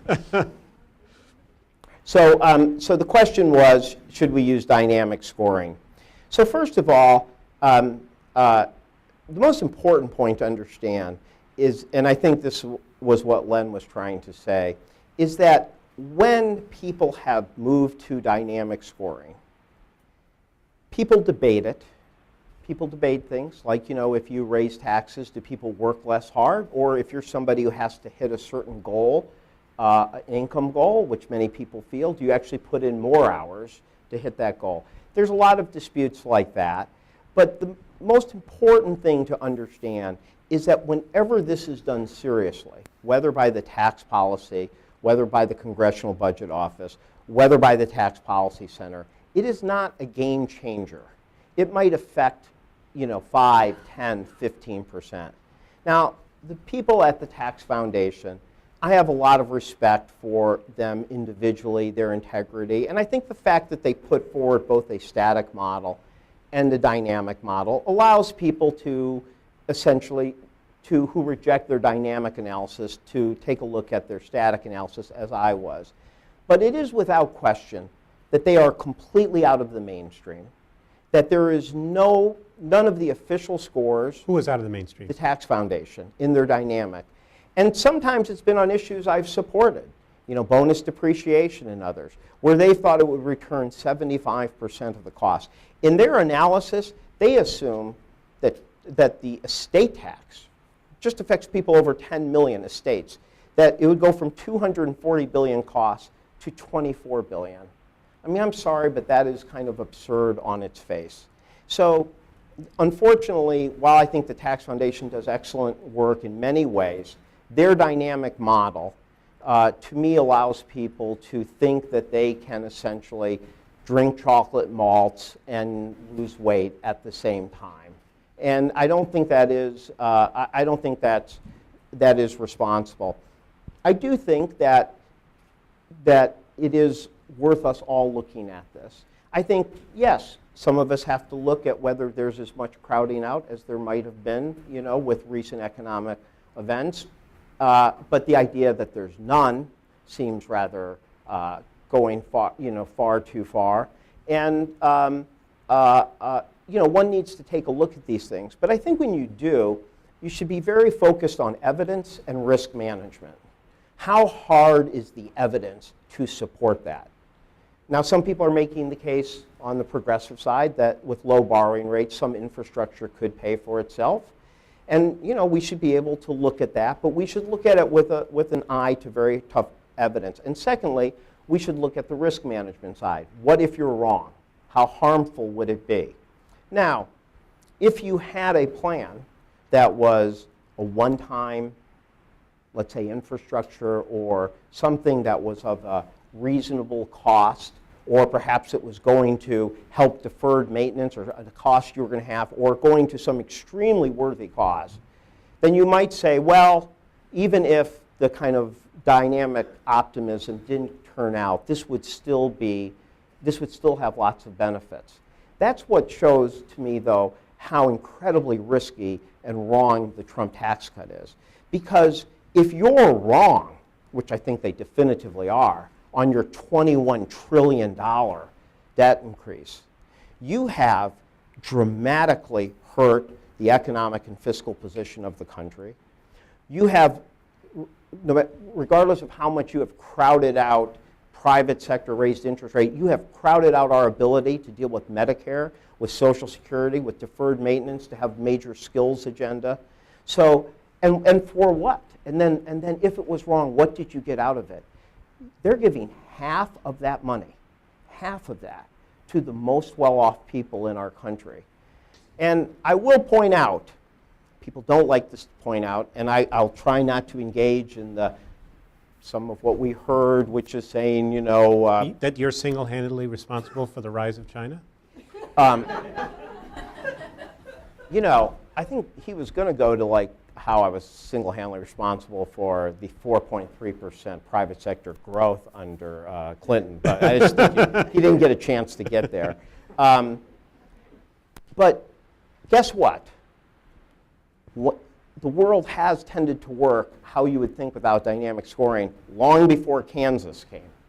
So, for example, Ronald Reagan, there was revenue was 19.1% in 1981.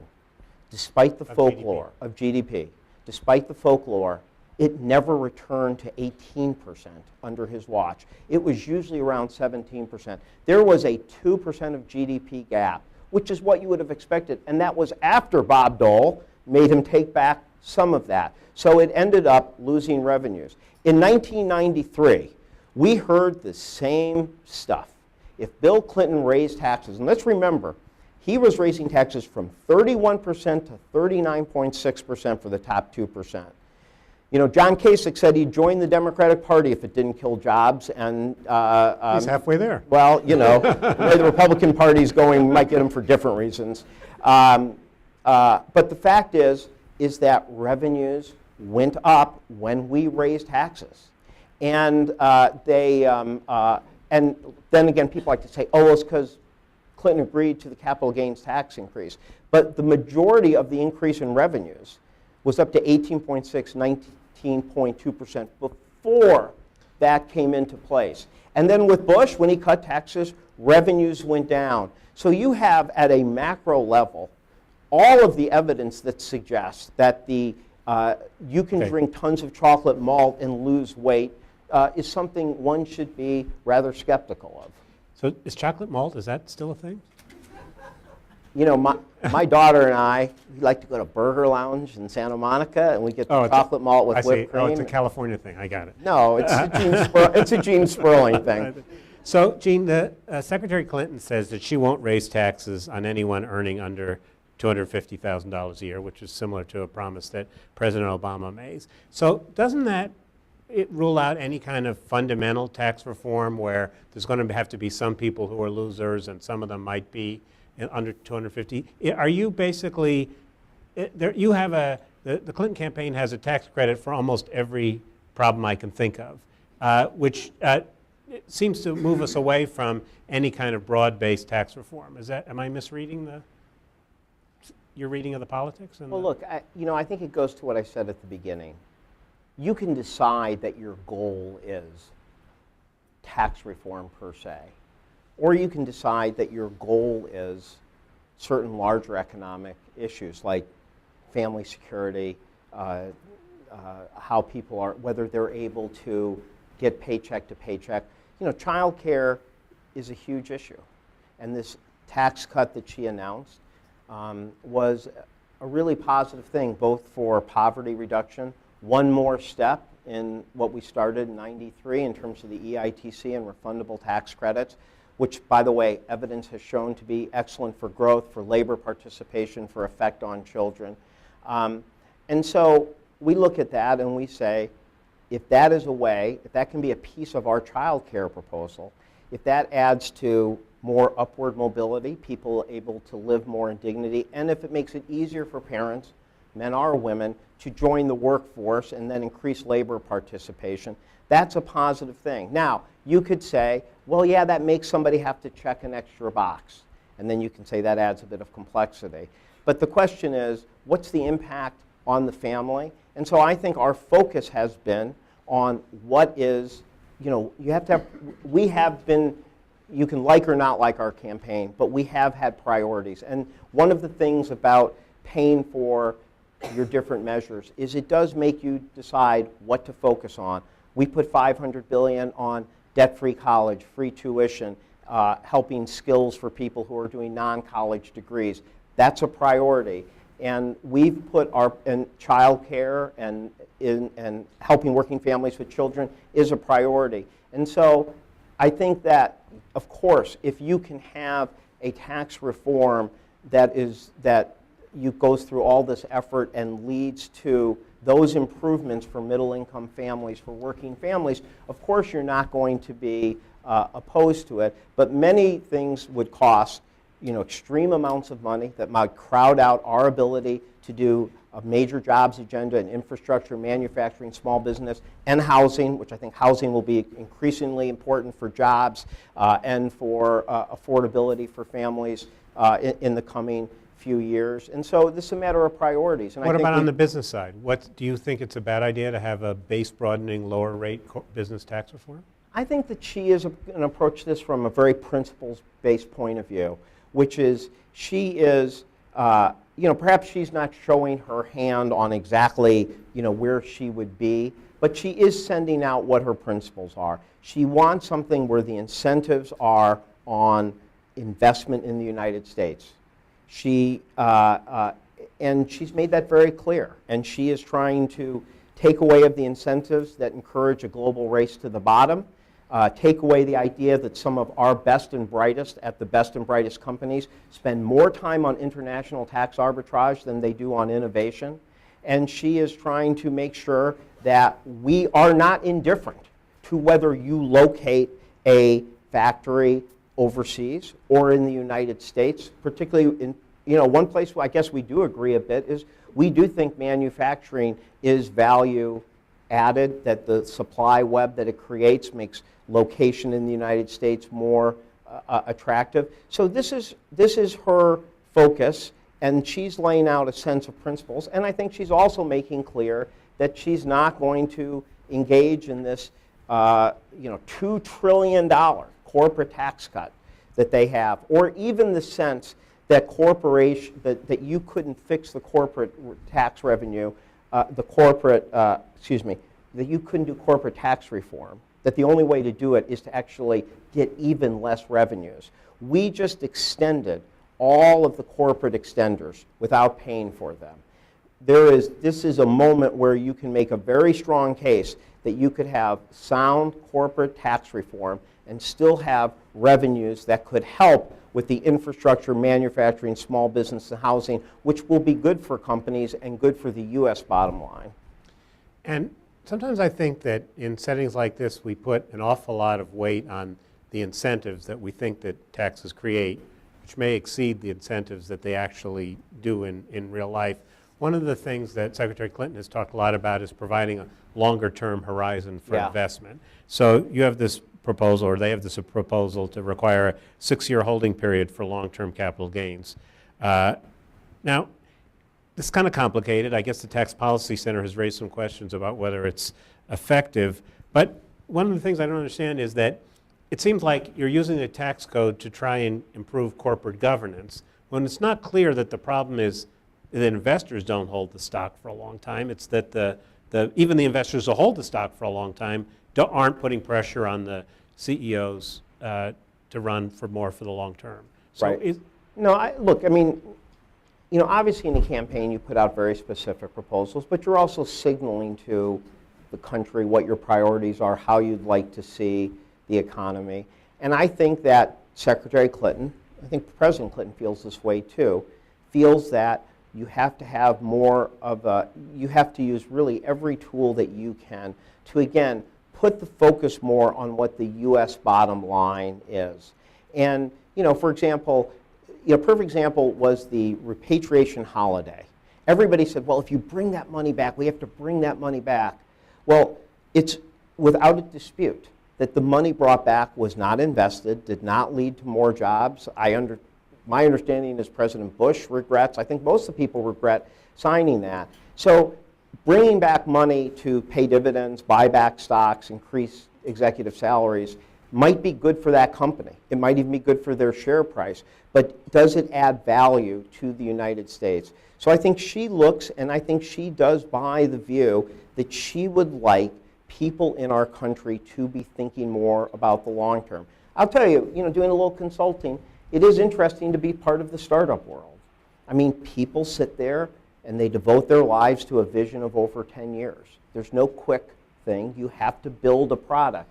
She wants, I think, that same view to be more in corporate America. And I think you're right. I think it's a lot of different tools. And we understand, we do the pros, cons. We understand some people were worried, about what the liquidity effects would be. But I think we felt that it was important to send that signal. And this was in the primary. So she was actually saying she was willing to keep the capital gains rate at 23.8% for people who were willing to do long-term holding. And I think there are a lot of people on the progressive side as well as the corporate side who come together on one issue, that we should have more focus on what adds value, jobs, productivity in the United States, as opposed to people feeling the short-term quarterly pressure that could work against that. And the surveys on this are fairly devastating. The fact that anonymously CFOs will say that they will knowingly do things that will hurt their long-term value to meet short-term earnings is something that's important. I think it's a good signal for the next president to send to the business community. I want to turn to the audience. Howard? And again, if you're outside the building and you want to email question events@urban.org, and let's try and keep these questions to questions and keep them short. Howard Gleckman, Tax Policy Center. Gene, I want to push a little bit on corporate reform. There's been a lot of talk among some Clinton advisors about whether or not the corporate rate is too high or not. Some have said they don't think it is. Will President Clinton reduce the corporate rate? I think I don't know I have a lot to add to that, to what I've said. I think her focus, first of all, when you look, one of the myths you hear is that it is true that the marginal rate of 35% might be higher than many of our competitors, but not our effective rate. Our effective rate puts us in the middle, and our overall tax rate puts us as lesser tax than most OECD companies. So we right now have a system where perhaps some companies that are doing the right thing, maybe you'd like to see them pay less, and some companies, to I think the unhappiness of many Americans, are paying zero even while they're doing extremely well and giving out multi-million-dollar salaries and bonuses to their companies. So I think for her, again, it's going to be principle-based. I think she's going to say, are we reforming the tax code to stop the race to the bottom? Are we reforming the tax code to encourage value-added, long-term productive activity, most especially job creation on our shores? Are we protecting our tax base and even getting a bit extra to help support what could be a strong jobs plan in making our country more productive, doing something corporate America would like in building up our infrastructure? And I think you're going to look at those principles. And if it meets those principles, you're going to be for it. And I think that's a better way to approach this than coming in with a pre-existing strategy on what your rate should be. Over here. Thank you. Ethan Handelman from the National Housing Conference. Thank you for bringing up housing, which Yes. for most middle and lower income households is the single biggest expense, even though only a quarter of folks who are eligible for help with their housing actually get it. Can you talk more about what the Clinton campaign is proposing to ease housing cost burdens? Yeah, well, I think that we put out, I guess the place I would tell you to look is we put out a city's revitalization plan.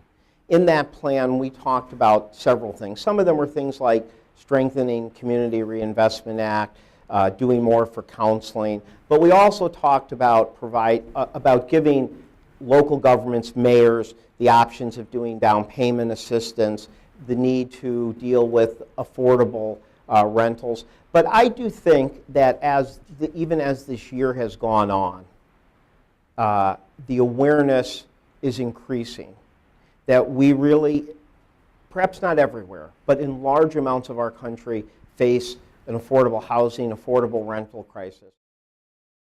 For a lot of minority families, perhaps the overreaction on housing, on mortgage access has been particularly hard for them. And this is one of the issues I hear often when I talk to leading African American and Latino groups.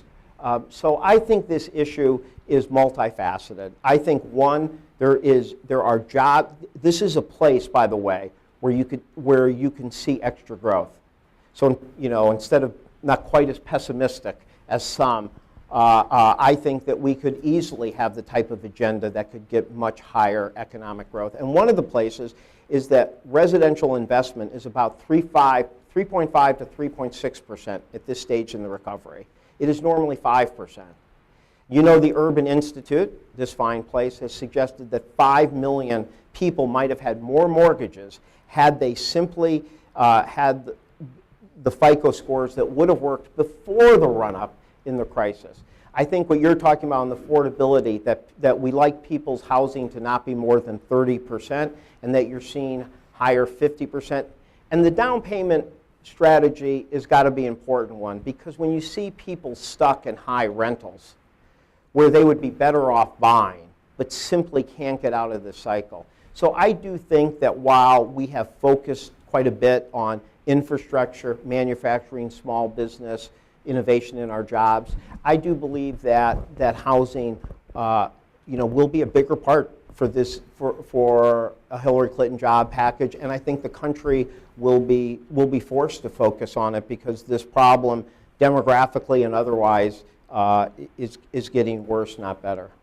Do you think there's anything to the Trump and frequent Republican refrain that too much regulation is contributing to the slowness of growth, or do you think that's just all smokescreen?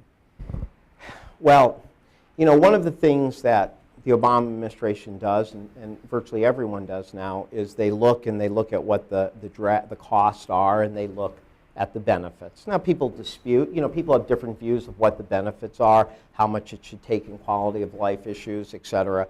But what is not questionable is that when you see this kind of generalized thing that you heard from the Trump campaign, where they assert, let's just understand what they were doing.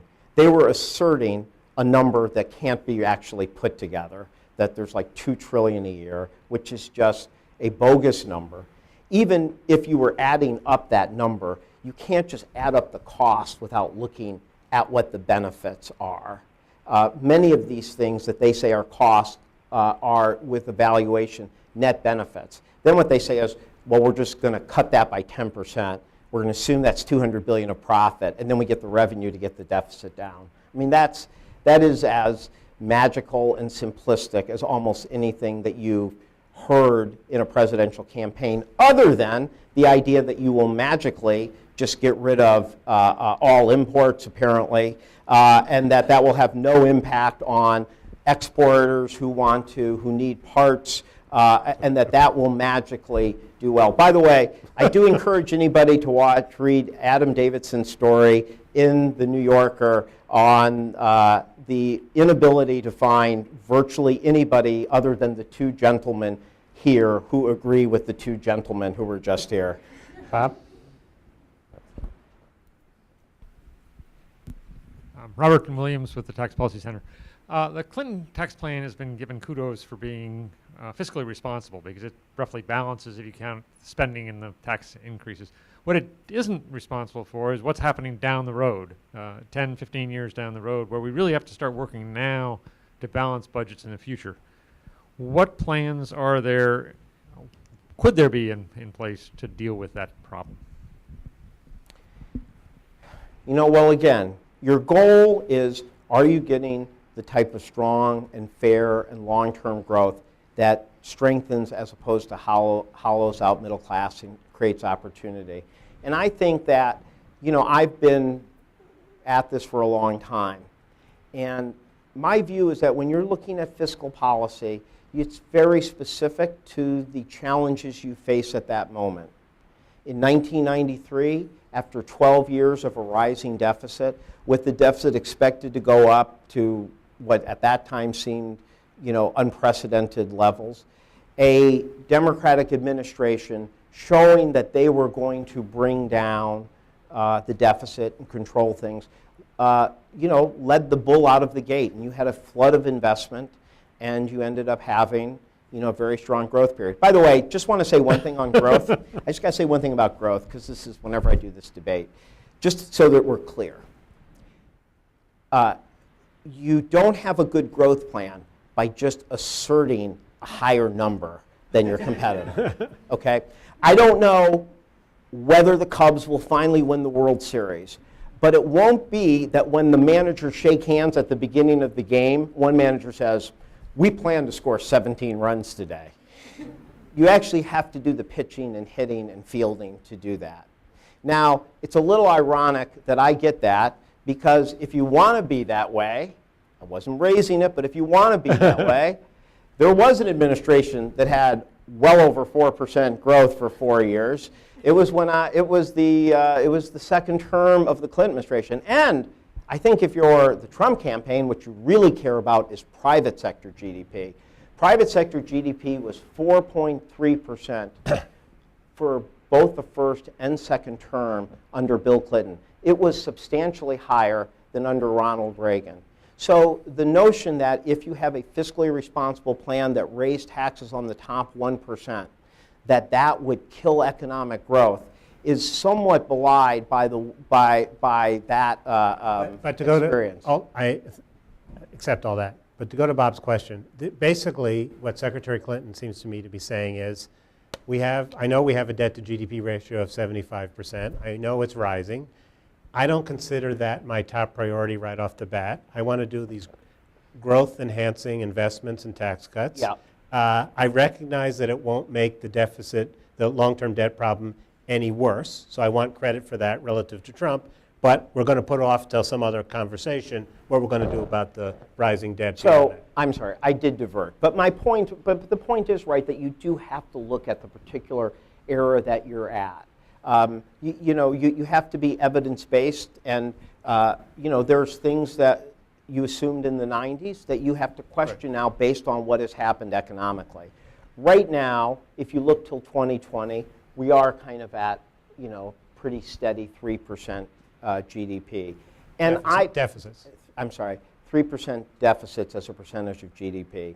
I do believe, and without suggesting it in a reckless way that you don't have to be fiscally responsible, it is the case that economic growth and ensuring you have growth, whether you've seen the United States or Europe, is absolutely essential to what your fiscal future is going to be. Had the United States not pulled out of a recession by June of 2009, things could have been extremely worse for our fiscal situation. So the idea that you might have done more stimulus then could be pro-growth. You don't want to just assume that without any analysis. So right now, and I want to make this clear.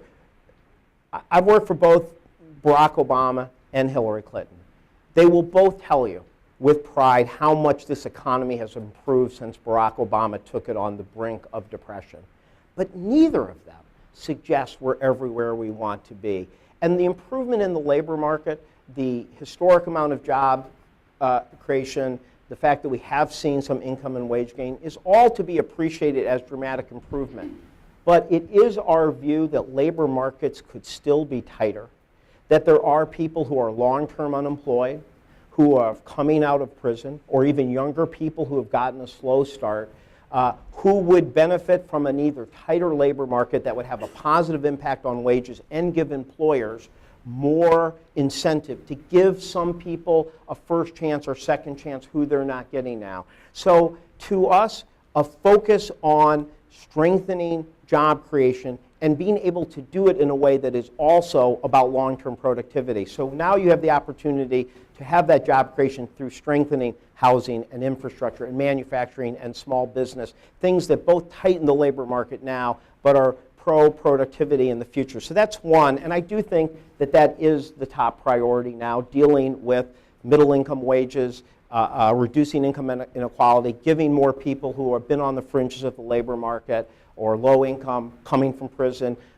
facing discrimination against the long-term unemployed a chance. But my second thing I want to say is that, and I'll make it quick since it's tax, but this is a tax center, but it is true, and I say this for everybody, and I'm not going to put a partisan spin on it, it's just something we should all be aware of.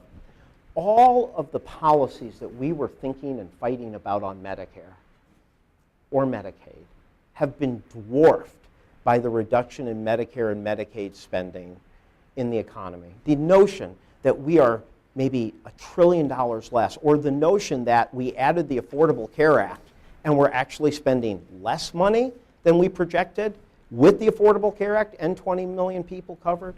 What it shows me, David, though, is that we as a country should spend a little less time with the CBO book out on which NIC to do in Medicare, and a lot more time looking at how we shift to more value-based health care as opposed to fee-for-service and volume, because I think finding out what's happening there and how to encourage it may lead to more ability to work together, less